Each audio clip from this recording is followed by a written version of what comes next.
Hello everyone, back tuning into today's video, doing the Sunday Roundup for the first time in quite a while actually. I don't think we've done a Sunday Roundup since August because we discarded those and went off and running with the winter updates September, and then had a bit of a break through December from the longer stuff on a Sunday.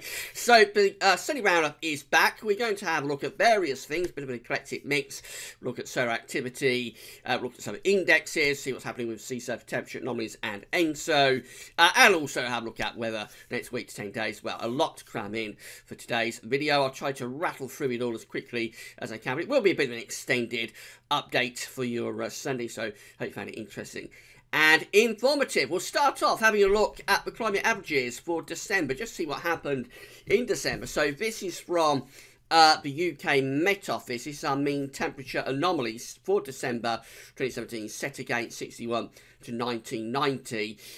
So it was around average compared to 61 to 1990 for Scotland, Northern Ireland and Northern England.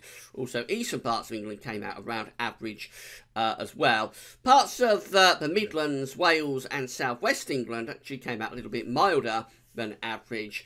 Not a big deviation, but around half a degree above average through sort of the Midlands, Wales and southwestern parts of England. A little bit surprising actually for Wales and the Midlands, because that's where we had the focus for that real big snow event on the 10th of December. But despite that, actually it came out ever so slightly above average in those areas, set against 61 to 990. That's the old and cold temperature average, of course. If we set it against a more modern temperature average, actually there's not much difference, and the temperature average for December is against 61 to 1990 and 81 to 2010. It's very similar actually, and the reason is because we had a fair few cold Decembers actually in the 1990s and 2000s, and also the reason for this is the December to remember, of course, in December 2010, which was extraordinarily cold. So actually there's very little difference between the December temperature anomaly set against 61 to 1990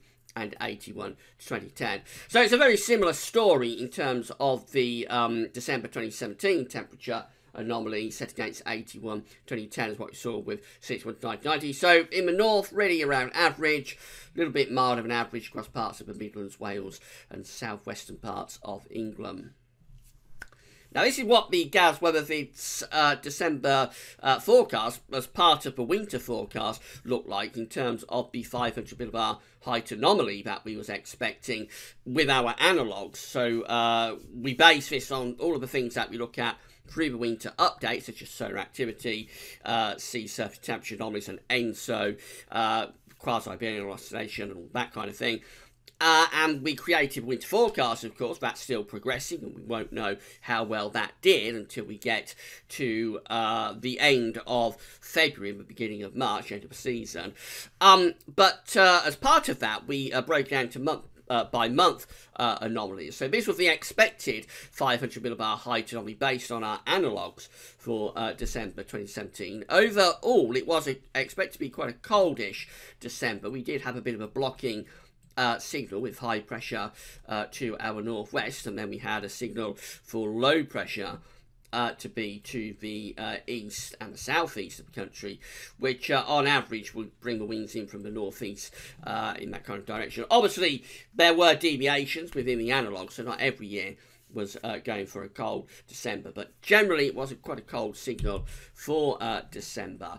And we can see that what actually happened, this is how the December 2017 500 millibar height anomaly looks, and well, there was a blocking signal, not quite in the same place that we had it. So we've got the ridge here through the Atlantic. It does extend up to Greenland, and then the blocking is really situated over the top of the pole. Quite interesting. So it was very blocked over the top of the pole. And instead of that trough being to our southeast, it was more centred over Scandinavia and sort of central parts of Europe, actually. So quite an unusual month, quite a bizarre sort of month in terms of the height anomaly that we had in the Northern Hemisphere through the course of December 2017. But I think comparing our analogue, what we expected to happen, which was that, to what actually came off, I mean, we got the blocking signal correct, I think, but it's just in a slightly different position. But nevertheless, it was a more seasonable December than we've had for quite a long time. And that was the main thing that came out of the winter forecast, actually. Not that we were going to have a particularly cold winter. We never really expected that. But we did expect a more seasonable sort of winter, a winter that was colder compared to what we've had over the past few years, and the coldest winter probably since 2012-2013. And I think that is verifying. We're not talking about a classic cold winter so far. We may get that, of course, at some point in the next few weeks, but so far we haven't had a classic cold winter, but it certainly has been a colder winter. So I think that side of the forecast is going reasonably well. This, by the way, is the analogue that we came up with for January. Still a blocking signal, but the signal shifted more towards Scandinavia. So instead of being around Greenland, the blocking was centering around here, with below average heights, low pressure down to the southwest. So we set a real battleground sort of month for January. We could either go into quite a prolonged and protracted easterly, but with the Atlantic looking so vigorous, we could also have the prospect of bringing in some real Atlantic weather. And if you sort of take the deviation between those two extremes, probably a month where you've got battles going on between the high pressure to the north and northeast and the low pressure to the south and the southwest, which could produce rain or snow, depending on which air mass gets the ascendancy. I think that is working out reasonably well at the moment as well. So we will look at the weather next week to 10 days at the end of the video. Solar activity next. So this is the image of the solar disk on our side of this today from solarham.net. Basically, we are at very low levels with solar activity at the moment. We do have one little sunspot region. It's over there on that limb of the solar disk, but essentially we are at very low levels, and we're expecting to stay at very low levels according to the official report from Solarham. Anyway, we're expecting to stay at very low levels of sunspot numbers and solar activity over the next 3 days at least. This is the Gaz Weathervid's Sunday Round Up Solar Activity Tracker, just updated by our good friend James Ackrill. Thanks to James as ever for sending this one through to us. So it just confirms at very minimal levels of solar activity. Now, so when we started the winter updates, we had that big spike in sunspot numbers at the beginning of September, which lifted up our trend lines, which are the thick green and thick red lines, lifted those up quite a lot. Through the course of the autumn, as we progressed on with the winter updates, we saw a dramatic drop in solar activity, as you'd expect, because we couldn't sustain that level of activity that we had at the beginning of September, because we are heading relentlessly into solar minimum. So we expect a dramatic drop in activity from that spike beginning of September, and that did come off. And so over the past sort of month or two, we've basically been flatlining at a very minimum level or minimal level of solar activity.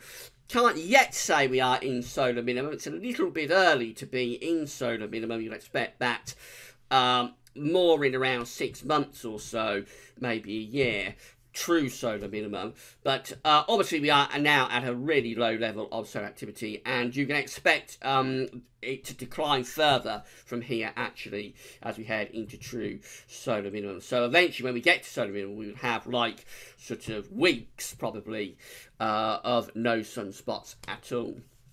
Reason we look at sunspots is because there's a connection between what's happening on the sun in terms of its sunspots and activity. There's a connection between that and an increasing risk, when you're at a low level of sunspots and solar activity, increasing risk of northern blocking and consequently colder weather in the winter, particularly so for the UK and for Europe as well. I think it also applies to America and Asia, but it seems to have a particular effect on the jet stream that comes across the Atlantic into Europe, weakens the jet stream, and makes it more bendy, essentially, so you get troughs and ridges within the jet stream rather than being a flat zonal jet stream. And so when you find yourself in one of those troughs within the jet stream, that's when you'll set up a cold pattern. And you increase the chance of getting those troughs through the course of minimum levels of solar activity. So solar minimum and just after it is always the best time, or the greatest risk, if you like, of getting cold weather. We'll continue to look at the GWV Solar Activity Tracker through the Sunday roundups that we're going to do over the next few months. And there will be a new Solar Sunday coming up, actually, next month. The first Solar Sunday of 2018 will be next month. Now, we haven't looked at this for a while. This is how the ocean sea surface temperature anomalies were looking when we rounded up the winter updates at the end of November. So, three areas that we're interested in, of course, we've got the ENSO region, which is around here. That's the equatorial Pacific, of course, from Peru over there to Indonesia over here.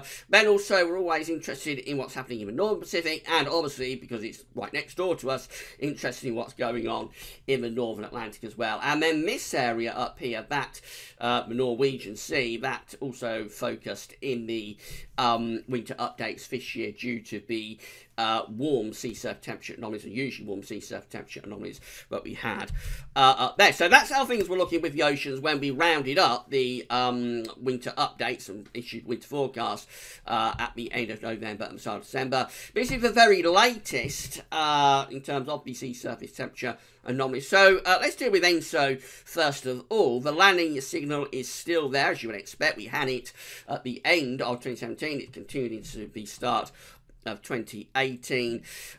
So that blue area, those are the colder than average sea surface temperature anomalies through the equatorial Pacific.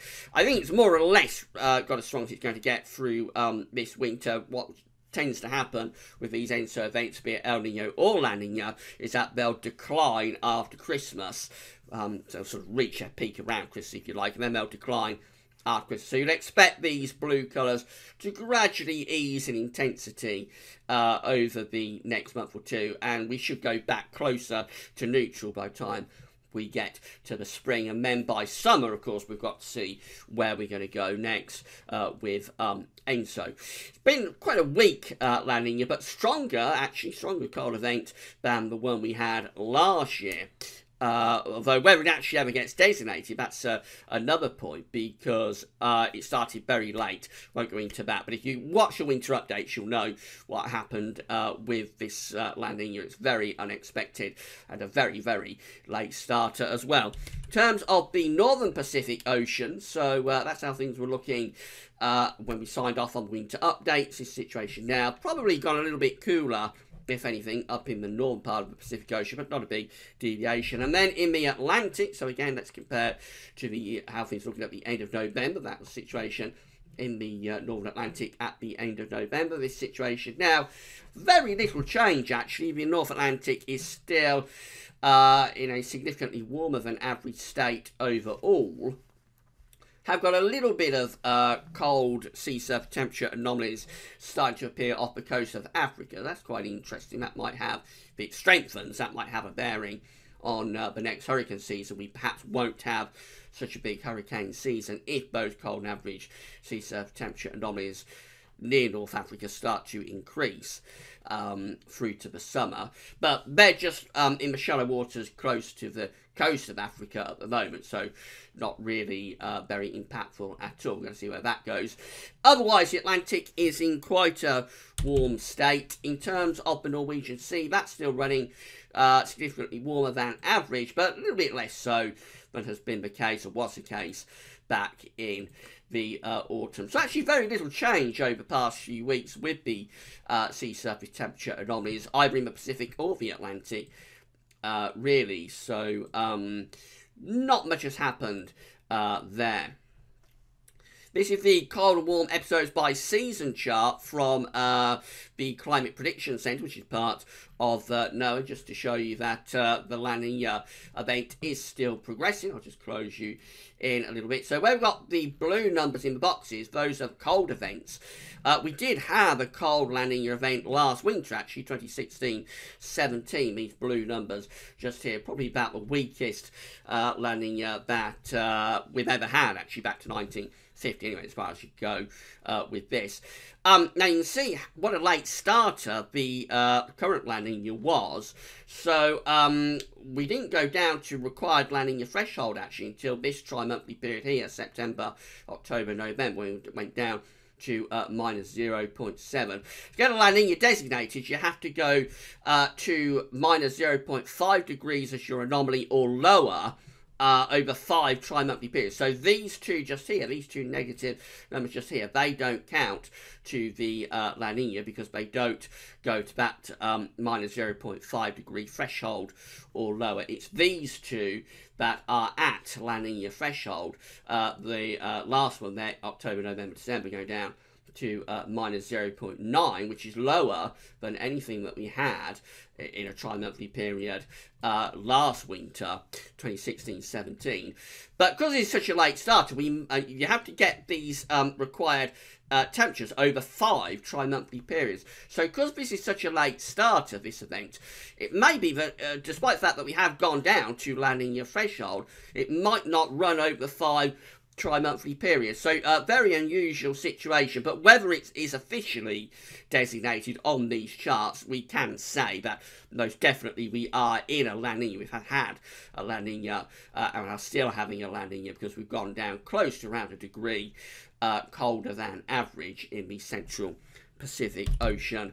And obviously that does have bearings on what the atmosphere is doing. CFS-V2 is predicting that will continue at this sort of level through the next few months. So this is our forecast for central equatorial Pacific Ocean. The black line here shows where we've been with these ENSO temperatures, these temperature anomalies, and then these lines just here where the CFS is predicting things to go. So we're starting off around here, and basically we just stay at that level through to the spring. Anyway, that's April just there, that's July just there. It wants to continue at sort of weak La Nina levels through to the early part of the year anyway, sort of up to spring. And then you hit the spring predictability barrier, and it can't really see where things are going to go at this stage into the summer, so it just keeps things at that sort of weak La Nina level. But that's quite unlikely. I suspect by the summer something else will be starting to happen, but no real change up to around March anyway, staying at weak La Nina levels if CFS-V2 is correct. QBO next, quasi-biennial oscillation, just to show you that we are still in the easterly QBO. So when we signed off the winter updates, we got November's QBO just coming in at minus 17.20. That tells you that you are in an easterly QBO. December's QBO number came out at minus 18.12, minus 18.12. The QBO is measuring the zonal winds through the tropics, essentially. When the QBO is in its westerly phase, you're enhancing the zonal winds, and so you enhance the zonal flow. So westerly QBOs tend to strengthen westerlies for us, and there are years that deviate, but a westerly QBO is kind of like a signal for a milder westerly type winter. When you're in an easterly QBO, you're weakening the zonal winds and the zonal flow, and so easterly QBOs sometimes coincide with colder and more blocked winters. It's never that straightforward, but there is a connection between easterly QBOs and colder winters for the UK and also for the Northern Hemisphere as well. So the easterly QBO has continued. It strengthened a little bit again in December at minus 18.12. We have had, excuse me, we have had stronger QBOs, easterly QBOs than this. For example, in 2007, we went down to sort of minus 24, minus 27, minus 28, minus 29, minus 27 in the second half of 2007. So we have had stronger ECQBOs than this, but it is a fully bona fide sort of ECQBO, which is encouraging because you'll remember that back in 2015-16 we should have gone into an ECQBO and it actually failed. So we're back to normal. It's an oscillation that should work like a pulse, and it shouldn't really fail. So what happened there, where we should have gone into an ECQBO but it didn't happen, that was quite concerning. But obviously things are back on track now. This is from the University of Berlin. Again, just to show you that ECQBO continues on this chart. The white areas are when we're in the ECQBO. The grey areas are westerly QBOs. So this is where we are right now, 2017 to 18. You can see that we have got this white area showing up. So the ECQBO does continue. Excuse me again. Arctic oscillation next. This is the AO observed and forecast chart. The black line here tells us where we've been with the Arctic oscillation. Red lines at the end, where the GFS ensembles are forecasting the Arctic oscillation to go. It's just an index that's reflecting the state of the atmosphere over North Pole. It's not driving anything, just tells you what the atmosphere is doing. Currently, the Arctic oscillation is really quite negative, and the GFS ensembles are forecasting the Arctic oscillation to stay quite negative as well. So we have seen a return of some blocking over the North Pole. Back around just the middle of December and running up to Christmas, we went very positive with the AO, but obviously now we are at a much more negative level, and the GFS ensembles are forecasting the Arctic oscillation to stay negative as well. Been really up and down actually over the past few months. So at the beginning of November we was in a positive phase of the AO, then we went very negative in the second half of November, positive into middle of December, and now gone negative again. So obviously the Arctic oscillation appears to be swinging quite wildly at the moment between positive and negative episodes, which is fairly unusual actually. Normally you'll go into one or other situation and stay there for 2 or 3 months. So to be swinging about like this with the Arctic oscillation is quite unusual. Also fairly unusual is the North Atlantic oscillation, because that's solidly in positive territory and forecast to stay that way as well. So this is the NAO observed and forecast chart. Again, same idea. It's not driving anything, just tells you what the atmosphere is doing, this time looking at the North Atlantic rather than the Arctic. This is where we are right now, so we're on the positive side of neutral, and the GFS ensembles are forecasting us to stay positive as well. So we're going to have the Arctic fighting against the Atlantic a little bit. The Atlantic appears to be in more of a westerly type setup as we go through into the second half of January, anyway, this period just here. But at the same time, the Arctic oscillation is more favoured towards blocking, perhaps. So that's probably can explain some of the confusion that we had in the computer models just recently. This is the temperature at 30 HPA in the stratosphere over the North Pole. This is from the JMA. The black line here tells where we've been with stratospheric temperatures over the North Pole against the grey line, which is the trend line for the time of the year. So that's the trend just there, and this black line is where we've been with stratospheric temperatures in over North Pole at 30 HPA going back to the start of September.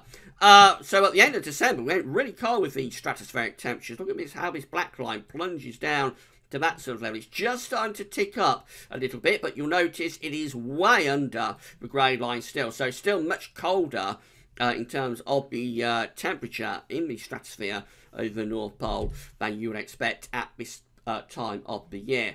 The situation at 10 HPA, which is a bit further up in the stratosphere, that's very similar as well. That's colder than average, albeit it is ticking up a little bit. Again, the grey line shows you the trend, and we are clearly under the trend for this time of year. We're looking to get some stratospheric warming. That's where we lift the temperature up very dramatically within sort of 2 or 3 days.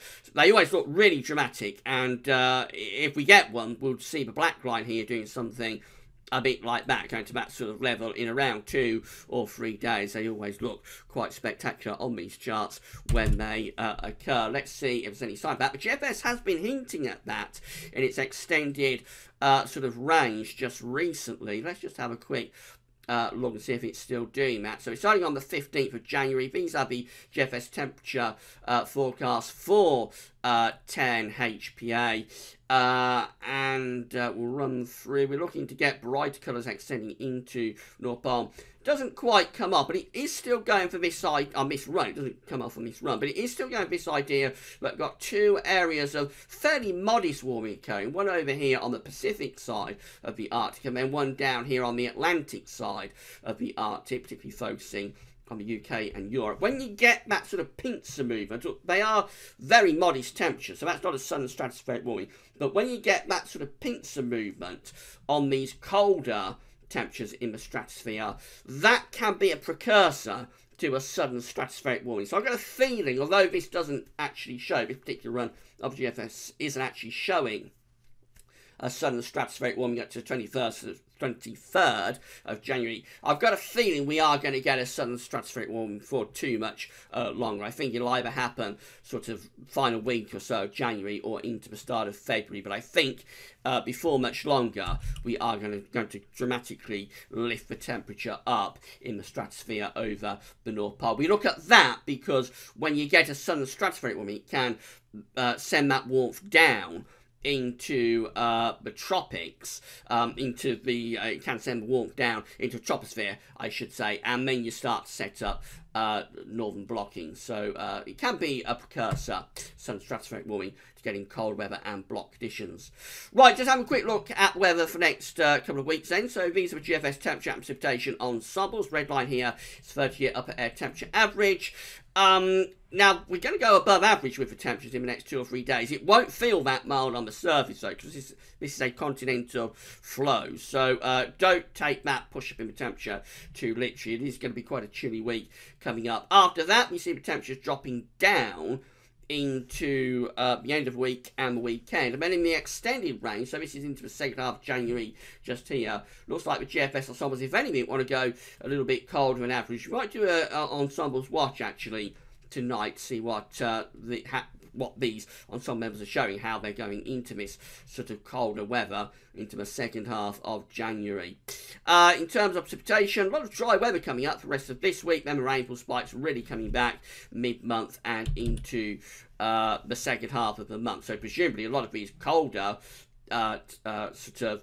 temperatures that we see here with these ensemble members, a lot of those must be associated with quite unsettled conditions, maybe even the chance of something wintry. Going to be a fairly coolish week coming up, actually. This is temperature anomaly for the next week. It's going from the 7th to 15th of January, coming out a little bit colder than average for the UK and Ireland and Spain and Portugal. Anywhere from France eastwards is looking still significantly milder than average in the weekend, particularly so in the southeast. It's a complete flip on last winter, where all the cold was in the southeast of Europe and it's very mild in the north and the west of Europe. It's a complete flip of that this winter. In terms of precipitation anomalies, they're coming out drier than average in the week ahead of the UK. Confirms what we saw with the ensemble, really. It is going to be quite a dry week coming up, and then maybe more unsettled by the middle part of January. In America, the big freeze is coming to a close, so this is a temperature anomaly for the United States from the 7th to 15th of January. Still significantly warmer than average in the western states, but the difference is that eastern states are going to start to lift the temperatures up a little bit as well. I think that might be temporary, though, and may as well see some more real brutal cold coming back into the north and the east of America in around a week or so's time.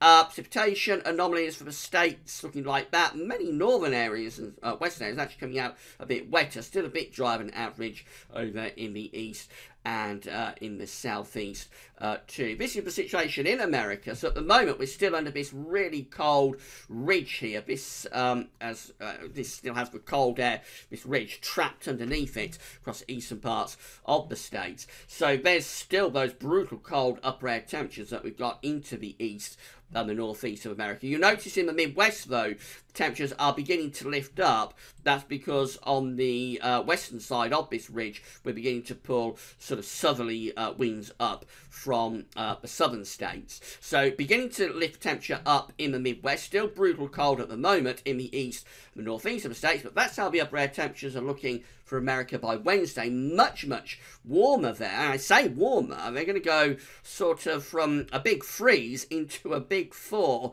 Going to be quite a dramatic swing, as we tend to see in these continental climates, and particularly in America. You see that the cold upper air temperatures then are pushed right way back into Canada, quite interestingly. But I say, I'm not sure it's going to last all that long. This is how things are looking in a week's time on Sunday, with low pressure back in on the eastern seaboard and beginning to pull down these cold, very cold northerly winds again. And there's the upper air temperatures plunging again across the Midwest, quite mild over in the east of the state still on Sunday, but those brutal cold upper air temperatures then start to push into the east of America, until we get through to Monday 15th. So there will be a brief thaw, and it may produce quite a bit of flooding, because it's going to be quite a dramatic thaw coming up in the next couple of days. But then in around a week or so's time, probably back to very cold conditions. Watch out if you're over in America and watching this video. Coming back close to home, this situation in the UK and Europe for Thursday. Now, we've still got this uncertainty about the end of the week. So we've still got this ridge of high pressure in over Scandinavia. And we've still got low pressure trying to get in from off the Atlantic. And it's really is causing all sorts of headaches as to which air mass is going to be driving things. If the high pressure over Scandinavia drives things, then we can expect to move the wind in from the east. But if low pressure from the Atlantic is in control, then we're going to have milder air coming off the Atlantic Ocean. This does kind of tie in, though, with the expected pattern that we had in the winter forecast that I showed you for January at the start of the video. This is what the GFS is showing anyway. So moving low pressure in off the Atlantic by the time we get through to next weekend, we're blocking over Scandinavia, looking reasonably weak by that point, then turning very unsettled up to the middle part of January. We saw it on the ensembles, very unsettled weather moving from the Atlantic, that area of low pressure, diving southwards across the country. By day 10, we end up like that. This is Wednesday, 17th of January. Looking really unsettled, low pressure around the UK and many central parts of Europe. It's cold as well, in that low pressure, quite cold, because the jet stream is dipping down. We've got a dip in the jet stream to our south, so we're entrenching quite cold air into those troughs of low pressure. That was the GFS. This is the UK Met Office. Much stronger with that ridge of high pressure over Scandinavia, you'll notice on Thursday. As we run through, we can only go to 144 hours with the UK Met, but look how strong the Scandinavian high is looking up there to the northeast by Saturday the 13th. And low pressure really is being blocked in the Atlantic. We have got a weather front that's trying to move wet and windy weather in from off the Atlantic. But to me, that looks like the Scandinavian high is very, very close to winning the battle and turning winds into the east. All that's got to happen is for this trough in the Atlantic to dig southwards and go in that direction. And the Scandinavian high will take over and it'll turn really quite cold indeed with those easterly winds. Can't say that's definitely what would happen if we could roll on another day or so for UK Met, but that's a much, much stronger ridge that got over Scandinavia at 144 hours, Saturday 13th of January, compared to what the GFS is showing. And then the ECMWF finally, that looks like this on Thursday. Again, we've got the Scandinavian high over Scandinavia up there. We've got low pressure in the Atlantic. The two air masses are battling for ascendancy on Thursday.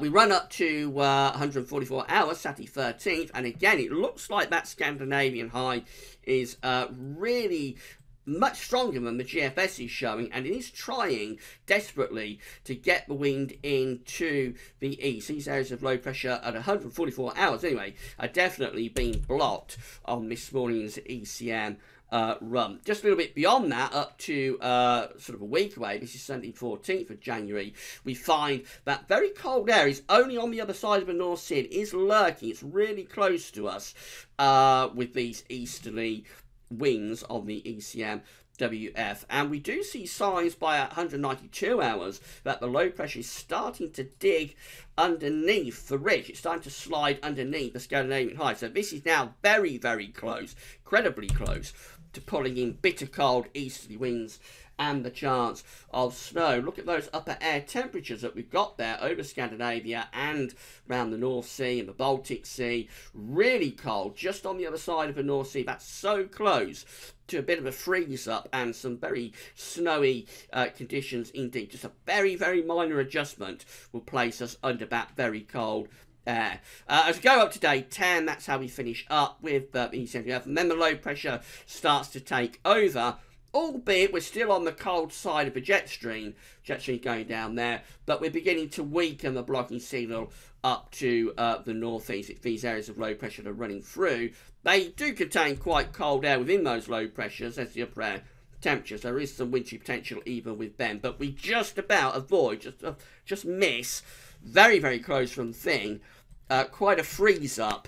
And I think because it's so close, and would only take very minor adjustments with both the ECM and the UK Met, I think we've still got to be watching out for the chance of some much colder easterly winds coming up in around a week or so's time. Obviously, we need to see the GFS ensemble starting to move in that direction as well, but it certainly does need keeping an eye on. If we don't get the cold air from the east, then I think we'll still get some quite cold weather from the west and from the northwest at times into the middle part of January. Right, so that's your Sunday Roundup for today. It was an extended one because I had so much to cram in that I've not spoken about since we finished up winter updates. And I know a lot of you have been waiting to see what's happening with ENSO and CISO temperature and solar activity and all that kind of thing. So I had a lot to put in to this one. Hope you found it interesting and informative. In terms of the actual weather, well, still it's a case of all eyes on what's going to happen with this Scandinavian high in around a week's time. So, be keeping you updated on that. We might do an Ensembles watch or some sort of midday model watch tonight. So, it'll be a second video, I would have thought, around 7 o'clock. So, keep a look out for that.